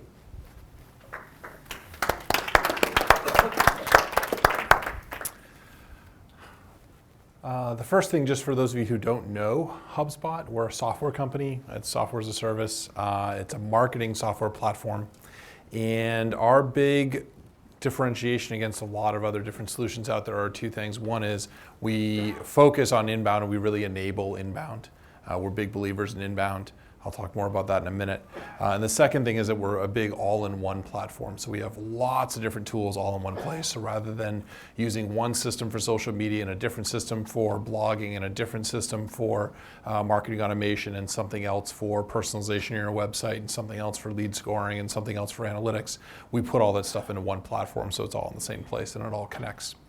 We actually focus, it's really funny, we focus on the mid-market, but we have lots of customers. We have 10,000 customers in 56 countries, even though we only have 2 offices around the world. And even though we only focus on sort of companies from 10 to 2,000 employees, we actually have a bunch of really big brands that use our customers as well. And it's been a really, really neat experience to be able to grow that from nothing to a huge number of customers. You talk about selling to people that believe the same things that you believe. We believe that people, all of us in this room, and the way that we purchase things for ourselves, the way that we buy things for our businesses, that we've changed how we make those purchasing decisions. And that people skip television ads, people are on the do not call list, the way that you want to engage with companies, with other people has fundamentally changed. And we find that in our sales process, in our marketing process, people who believe this, like really at their core believe it, don't just say the words, because a lot of people say the words, but they don't really mean it. But for people who really, really believe it, we have a very fast sales cycle and they end up being super successful customers. And one of the things that hold us back sometimes is people that don't believe that. So the one thing that I'll bring up about this type of marketing and inbound marketing, which I think is very interesting, is that if you're not doing inbound marketing, you're basically renting the capability of building an audience from someone else. So if you're paying Google for Google AdWords, Google has done the hard work of building up a huge audience, and they're renting that capability back to you on a per-click basis. If you're taking out even an ad in a newspaper, the newspaper has built up a big audience, or an ad on a website or on a blog or something like that. Someone else has done the hard work of building an audience, and you're renting the capability from them. The problem with renting something is as soon as your budget dries up, or your credit card goes over the limit, or you're out of funding in your company, then guess what? You don't have that asset anymore because it was never yours to begin with. You've been renting it, right? The interesting thing about building something and building your own audience, which is fundamentally what inbound is about, is that you don't pay for it you're not renting it from yourself, right? So what's interesting is we look at lots of stats related to this, but one stat that I love is that more than half of the leads we generate at HubSpot are from things we didn't do this month. So there's one blog article in particular, a blog article I wrote 6 years ago, very, very early in history. I still get about 50 leads a month from that blog article that I wrote 6 years ago, right? And so that's something that, again, if I was renting space in the blog article from someone else, I'd be paying on a per-click basis for that still today, but it's totally free. So it has it's this asset that we built that keeps paying dividends over time. And that's one of the things I love, love, love about inbound marketing. One of the things that I think can give you a big competitive advantage in your business. In order to build this type of a model, you need to stop thinking like a marketer, and you need to think like you're a media company. You want to be a media mogul for whoever you're selling to. I just was talking to a woman who has a business about selling to parents, and it's about Montessori toys for young children, right? You need to think of what are the things where, I have 2 kids at home, both under the age of 3, and we were chatting about this. It's a very interesting business, and she needs to think about what is the blog or the video or the podcast, or what's the thing that my wife and I are going to want to read and consume that's related to her business, not about her products, but what's related to her business that she wants to consume. She needs to think about, she needs to be Oprah, but attracts my wife and I within the context of what she's selling. And what I think that all HubSpot customers try to do is try to be that for their market. You heard of all the things that Unidesk was talking about, and they try to be one of those valuable resources for the IT folks that they sell to. And we try to do the same thing at HubSpot. So in some ways, our competition is actually much broader than other people that sell marketing or sales software. Our competition has become sites where places that Andrew would go to get information, like it's where he spends his time to learn about this stuff, right? And so it could be places like Marketing Profs or Marketing Sherpa or other marketing-centric marketing land. There's a lot of marketing publications out there. In some ways, those are our competition as well, and something you guys should think about. If you're doing this well and you're pretending to be Oprah for your market, you want to build up marketing assets. And I talked about how those assets can pay off over time. We built lots of them at HubSpot, so we've been at this for a while. I've been at the company for 7 years. I was the 5th employee. And we now have over 6,000 blog articles that we've written. We write over 100 new ones each month. We have hundreds of webinars and videos and presentations, all sorts of things. Once you've built a lot of these things up, they continue to pay more and more dividends. And so the benefit of this type of stuff accrues over time. So the earlier you start, the better. If you do this stuff well, you can build a very, very large audience. That's an asset that you own and control. So it's not something you're renting. So our blog gets 1.5 million visits a month. Which, even for, there's probably some consumer startups that would be happy to have that traffic. We're a B2B company, and so we're super happy to have that traffic. And we pay nothing for any of that traffic. We have a huge opt-in email list of people that want to get emails from HubSpot. We have a gigantic social media following of hundreds of thousands on Twitter and over 500,000 on Facebook.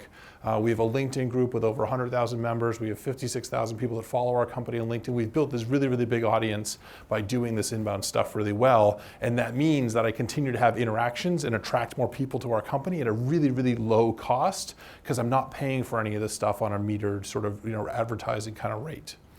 The other thing that this does is I think it ends up giving you that marketing can actually become a competitive advantage. If you think you were to say, okay, well, we're really good at buying advertising, is that really bringing inherent value to your business? Is somebody that's going to potentially acquire your company or invest in your company say, oh, because you're really good at advertising, you're really good at buying Google AdWords, I think that's worth, X amount more in the valuation of your company. I think that's probably pretty unlikely.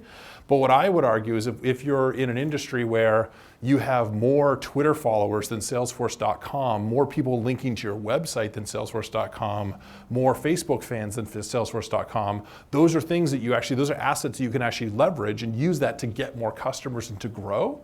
And I would argue that we've been able to, it's not the only thing that makes us a valuable company, but that having that huge digital footprint is actually marketing competitive advantage, because we can prove to people that we can acquire customers at a faster rate and for less money, which gives us an advantage over any potential competition. It's also really hard to catch up. There is no store on the internet where Mark Benioff can buy another 20,000 links into his website, right? It doesn't exist, even if he pays in Bitcoin or wherever he wants, right? Like, it's really, really hard for him to do that because they need to do the hard work of writing thousands and thousands of blog articles that are really good that people want to share and things like that. So a lot of this stuff it takes time to build up, and I think that makes it a huge, huge advantage for any potential startup to actually add a competitive advantage to your business and use marketing and inbound marketing as a competitive advantage. All right. I talked about these things. You can't build this stuff overnight, it's important. All right, so what does this mean for how our funnel works at HubSpot? And then I'm going to talk about some of the examples related to the class specifically. So for us, we generate, it's a few million visitors to our website. We get about 50,000 new leads per month, and those are new contact names that are opting in, giving us their contact information, opting in to download some content from us and get further communication. It's a huge spread of where that stuff comes from. So some of it is people that have heard about HubSpot from their friends and they typed in HubSpot.com. A lot of it is from our blog. Some of it is from SEO straight into our website. A decent amount of it is actually straight from social media. Free tools, which I'll talk about an example of in a minute. The biggest tool is Marketing Grader. We have a lot coming in from that. Sending email to people that are already in your database. People forward it around, and that actually generates new names in your database, which is a really powerful thing. But I think the most interesting part of all this for us is that 80% of the lead generation that we do is unpaid. So only 20% of the lead gen that we do is paid. Most companies, that ratio is the other way around. And that's part of that huge advantage that I feel like we have because we've been working so hard at building this inbound machine for so long. The other thing about that is when we look at the paid leads that we generate versus the inbound leads, the inbound leads are about 30% cheaper, and they have a double conversion rate, twice as high a conversion rate with the sales team. So the sales team I love the inbound leads because they're cheaper, and sales loves them because they convert higher. And so the CFO loves them, the CEO loves them, the board loves them, like everyone loves them. It's like, how do you get more of those, right? So we still do some paid, we do some experimentation. It's good to sort of fill the gaps if things aren't working quite as well. It's an interesting lever to have available, but it's like, I don't think you want that to be the main lever behind your business anymore. There's so many other tools available to you. Now, when I think about that whole funnel and what some of the accelerators, brakes, and gears are, for us, accelerators. So we have a free trial. It's huge. And part of the reason why it's huge is a lot of our competitors don't. So our salespeople, many times salespeople won't want to give, in general, wouldn't want to give customers a trial of the product. But many times our sales reps will do it because they'll know what else the customer is looking at. And they'll know in their head, like, oh, they either don't have a trial at all, or they have a trial and I know the product is really hard to use. And so I'm going to actually proactively offer the customer, like, oh, you haven't started a trial. Do you want to start a trial? And by the way, anyone else you're talking to, you should ask them about a trial. And their sales rep is like, oh, this is going to be awesome because he's going to call up so-and-so, ask them for a trial, and they don't even have a trial. And then the customer's saying, well, why won't you give me a trial? Like, that's like, why do you not have a trial, right? And that's sort of, it sounds suspicious, right? So things like that the free trial works really well for us. Marketing Grader, so it's a free tool. I'll go through a screenshot example of that in a second. That's been awesome for us. Educational content about inbound. So you heard Unidesk has this really specific, like, if people believe these things, then they're an awesome fit customer for us. We have the same thing. If you really, really buy into inbound, I gave you a mini version of the inbound pitch earlier. If you really buy into that, you're a great HubSpot customer.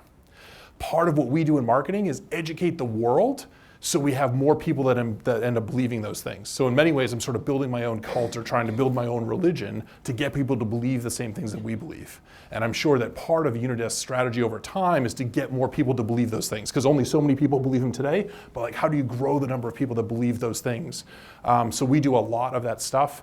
And as part of that, right, if people have used your product before, we're starting to see more and more of this as we become an older company and have more and more customers. If people have used our product before, that is a gigantic accelerator. It is like when one of them, we're actually trying to figure out exactly anytime one of our customer users leaves their company, is like, how do we figure out that as a trigger?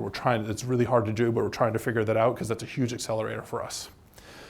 Things that are breaks for us, people that are unwilling to embrace inbound, so don't believe what we believe, right? That's huge. And then we have this other problem where there's conservative buyers that for some crazy reason think a company with 10,000 customers and all these case studies is like because we're new and because we're a little edgy and because we have a different view on the world, that we're not a safe play, right? I would argue that would have been true 5 or 6 years ago, but probably no longer true today. We've raised a ton of money, like we're doing great, like we have lots of customers in all sorts of places around the world, but there's still people who feel that way, and that's definitely like a break that occasionally we need to overcome. Some of the clutches that we engage to overcome some of those things, or overcome some bumps in the process. Calls to action on content. I'm going to talk about that as a specific example in a second. And then especially around people that don't sort of believe people that are concerned that HubSpot is not a safe choice.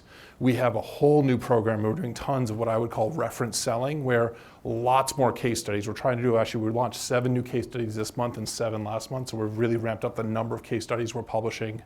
Lots of references. We actually have a program internally for customers that are either super happy with HubSpot or used HubSpot and then switched from something else, where we actually have a list of those internally, and there's an easy way for sales reps to get those customers on the phone, sort of like Unidesk was talking about, getting I forget what company it was from, but somebody from a law firm dialed in to one of the pitches that they were in recently. Same type of thing. We're trying to enable that. Now we have over 100 sales reps, so you need a little more of a program around it, but we try to enable the same type of thing. And third-party validation. So we're trying to figure out, the traditional way of doing this is like the traditional like analysts within our industry, but we're trying to figure out there's sort of some new things. There's actually a few sites that are like Yelp, but for B2B software. G2 Crowd, Trust Radius, and actually VentureBeat is starting to do some of the same stuff. We've been leveraging our 10,000 customers and encouraging them, the happy ones especially, to leave reviews on all these sites. And we now are the #1 rated among those 3 different websites based on customer feedback and customer reviews. That doesn't happen overnight. Like there's a lot of work to do that type of stuff, and we do a lot of that stuff. So those are the ways we sort of overcome those objections sometimes in the process. The 2 examples I wanted to go through, and I referenced these a second ago. One is Marketing Grader. This has been huge. One of our co-founders, our technical co-founder, Dharmesh, built this like the month that I joined. So it was like a brand new head of marketing's like best gift ever, because he built this. I started doing some marketing of it. I started posting about it in social media and posting about it in a bunch of like internet marketing forums and things like that. And all of a sudden it started to take off, and people would grade their own, basically you type in your URL of your company and it gives you a score and a bunch of feedback about what you're doing good and what you're doing not so good for your online marketing. And so it's free, it takes about a minute or 2, and it provides a ton of value. And it's completely customized to you and your company. So super, super valuable. What happened with it is people would start to run their own website. Then they would run their friend's website and be like, hee, I got a 5-point higher score than yours, and they would send it to their friends. And then VCs would start to find it, and they would run all their portfolio companies, and they would send it to the head of marketing at every portfolio company, right? And then they'd be like, why'd you get a 42? I thought we gave you all this money last year. Like, what's going on with your marketing, right? And sometimes the nice VCs would also send, I'm sure like Michael did, oh, you got an 85, you're doing great, right? So not all VCs are like that, but Michael is. So it started to sort of spread that way. People would run each other's sites. There was just a lot of that sort of virality that started to happen with it that we saw. And it ended up now through today, there's been over 4 million, I think 5 million, but at least 4 million different organizations that have run their site, their company through Marketing Grader, which has been tremendous. Now the key thing here is like, not just like, hey, here's a bunch of free info, and then like no follow-up. You need to make that next step really clear. So within Marketing Grader, and we've experimented lots of different ways over time, but you give somebody a ton of value, you need to tell them what that next step is. This is where like the clutch comes in, like the customer could get stuck here and be like, wow, I have all this work to do, gosh, what am I gonna do?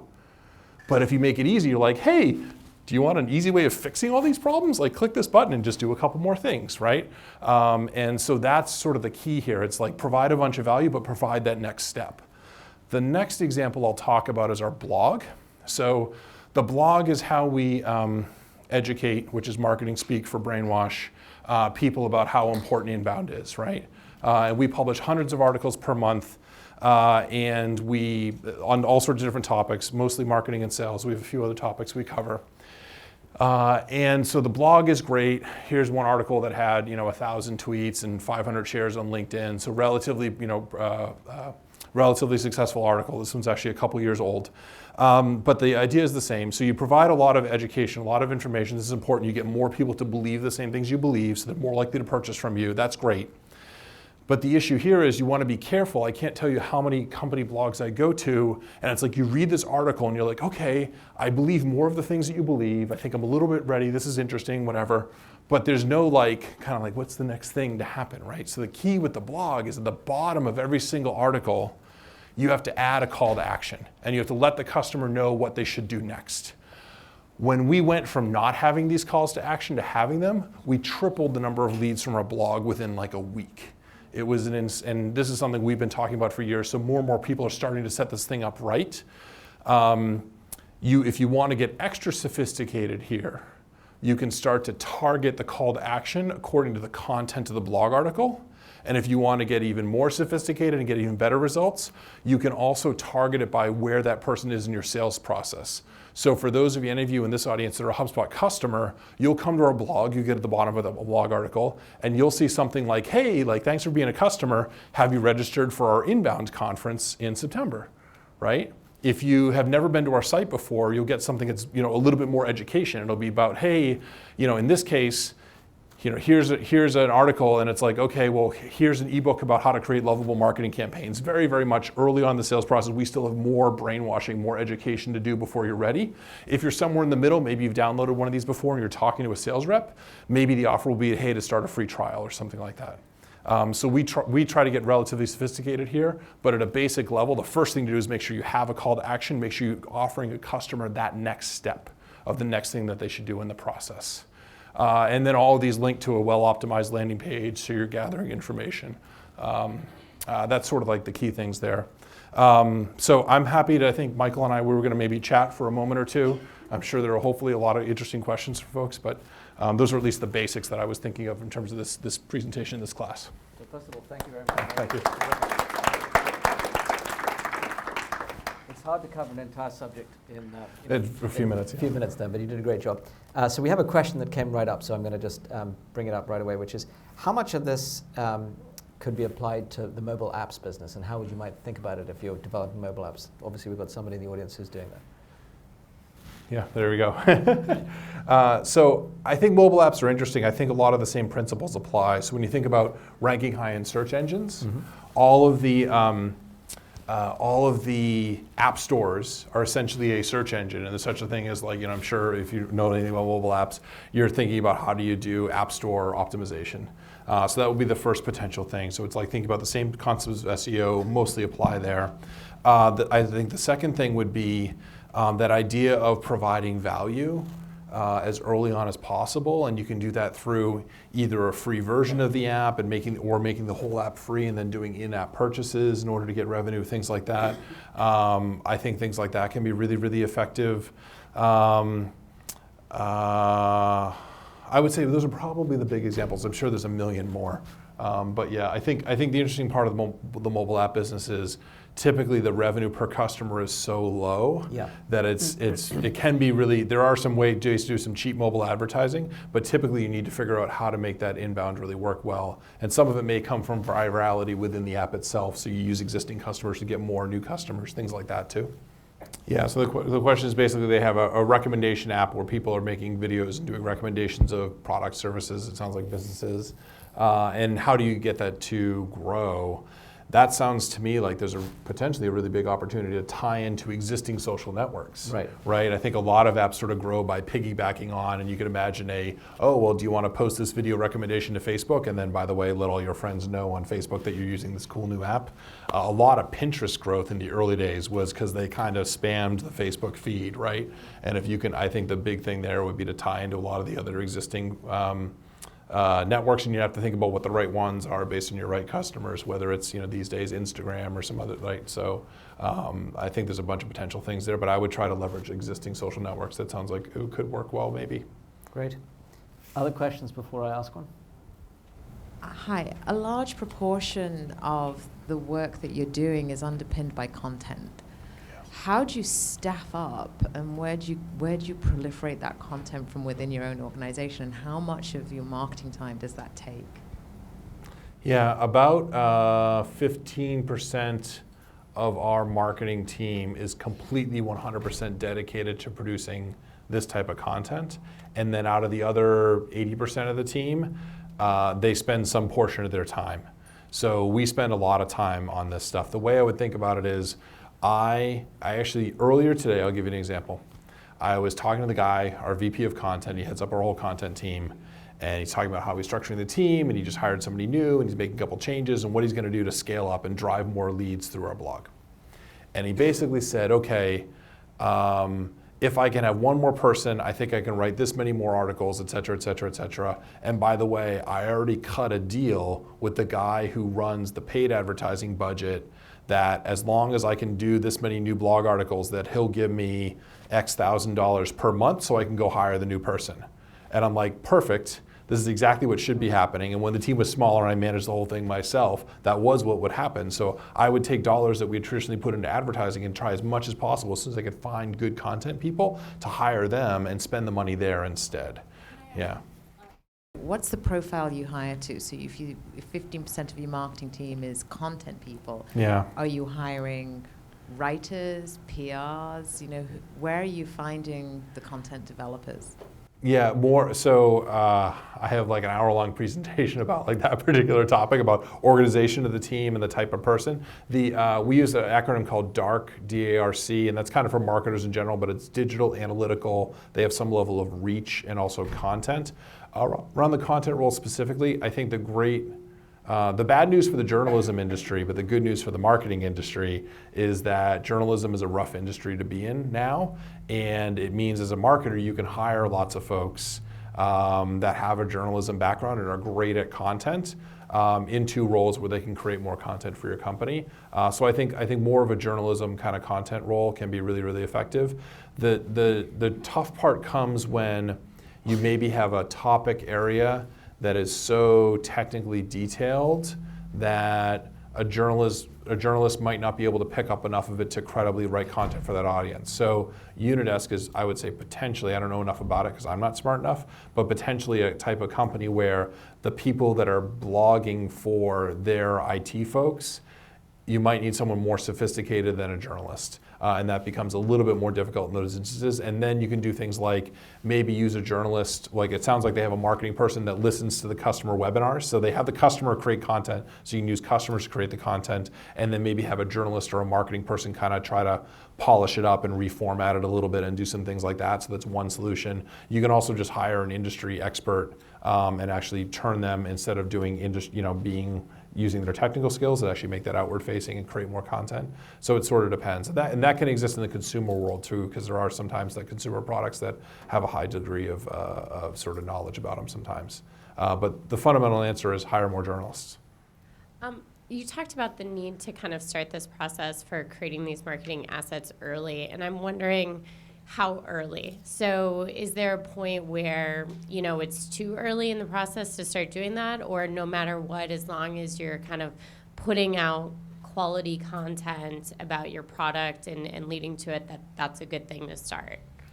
I think a great way to think about market validation and to think about having an asset that you can walk into your first, seed stage or angel stage investor meeting is to be, hey, I don't really quite have a product yet. Here's this sort of quasi non-working beta thing, whatever, but I've been blogging about this particular topic for a year. Here's all the blog posts. Here's the amount of followers I have. Here's the amount of traffic on my blog. Here are the questions people are asking me about. Oh, and by the way, I published a survey out to my 10,000 blog readers, and here's the things that they said were really core problems, and here's how much they said they would pay if we could solve those problems. Like, wow, that's fascinating, right?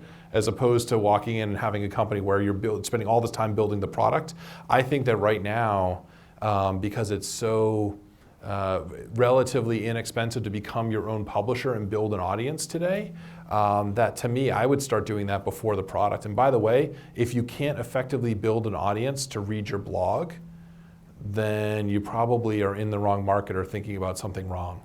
I think in some ways you almost want to start that before it's like an earlier stage. It's a little bit of a controversial viewpoint probably, but I think there's a real case to be made that it's never too early, even way before you even have any kind of a product to offer. So I'm so glad that question came up, and that was exactly the discussion I hope we'd bring up. Because actually people really miss this opportunity. Not only is it an opportunity to establish what might be your target market, what might be your segment, what might be the pain points, what might be the way in which you engage them, but also it tells us something as VCs if you're approaching us, for example, which is you're thinking about the customer first. Because the opposite is usually true, which is people think about the product and then the customer. And as we all know, well, if you don't, you certainly should hear it in my classes, it's the end result of companies, when you look at their P&Ls, is they're spending triple on average more on sales and marketing than they are on product development, even in steady state. And in the early stages, it's usually significantly more than that. So if you can figure out how to do what Mike's saying, which is really get this working for you early on, and you get validation, you get focus, and you get obviously a machine starting to work for you, and assets that can live as you build your company, it's really terrific. So thank you for bringing that up. Just because of time, I'm going to cut off our conversation in the group, but not from everybody obviously raising these. And again, if you have questions that we didn't get a chance to ask tonight, just send tweet to @MJSquawk or #StartupSecrets, and we'll answer them after tonight as well. But again, Mike, thank you very much. It was a terrific. Thanks, Ryan. Thank you.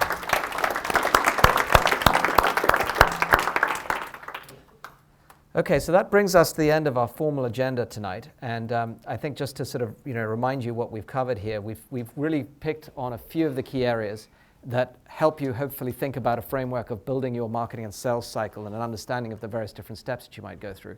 How you can use, whether it's outbound or inbound. And as I mentioned, we didn't talk too much about outbound specifically, so there's a case on that on the site. How you might use things like Andrew talked about social media, and he gave some great examples of that. And then the very clear focus that Unidesk brought to the table of what it is that channel development can do for you. And then I hope you've got a sense of this. I mean, I think it was very well borne out, and actually I even learned something as usual tonight when Unidesk talked about how they had actors in the channel even. So, we talked about actors going through the various different scenes, but I'm always learning stuff. I actually learn more than I teach, I'm sure. But that was a great point I hadn't thought of, which is that even when you're using a channel, you've got different players who are involved in it. And I remember, for example, how critical it was sometimes in our channel to get those solutions architects to buy off before we could even sell the channel on any kind of partnership. But the thing I don't want to miss on tonight, we didn't spend as much time as I would like, is this importance of ultimately measuring everything. So you certainly saw it in the end in that one snapshot from Unidesk. I can't tell you how good this company is. And if you want to talk to them afterwards, you should dig in on this area in particular. They really do measure everything, and so it all comes down to a spreadsheet. And it means that I, as a board member, for example, feel extremely confident when we say we're going to, whatever it is, increase the market budget by, $1 million or more. Then we know that full well. Tom's smiling because he knows those numbers are a dream. But he knows that there's a science by which he's measuring this, so he can actually come back to us and show, what is the effectiveness of the dollars that are going to work there. So there's an acronym I want you to take away. I'm big on acronyms for my learning purposes. It's Rome wasn't built in a day. And what you're looking to build in your marketing is results-oriented, measured execution that can be driven through iteration. So that's that whole notion that if you can measure everything and you can see how it's working through your funnel and you can continue to iterate and refine it, and you can prove that it's actually generating more than you're actually putting in to the process, then you can always double down on it. And so this whole process that we're talking about today is advancing in real time. I will tell you that I think there'll be many more great opportunities for innovation in marketing and sales than there have been in probably any other part of the business world in this coming decade. It's just astounding to me to look at how fast things have moved in the last decade, for example. So there's opportunities for other startups here. There's opportunities to use new tools here. There's opportunities to create new processes here. And there's opportunities to differentiate and distinguish yourselves and create new ways in which obviously you as startups will end up creating your own value. So thank you very much for listening through tonight. And a very warm thanks to all our guests, to Mike, to Brian, to Andrew, and to Tom. Thank you guys very much indeed.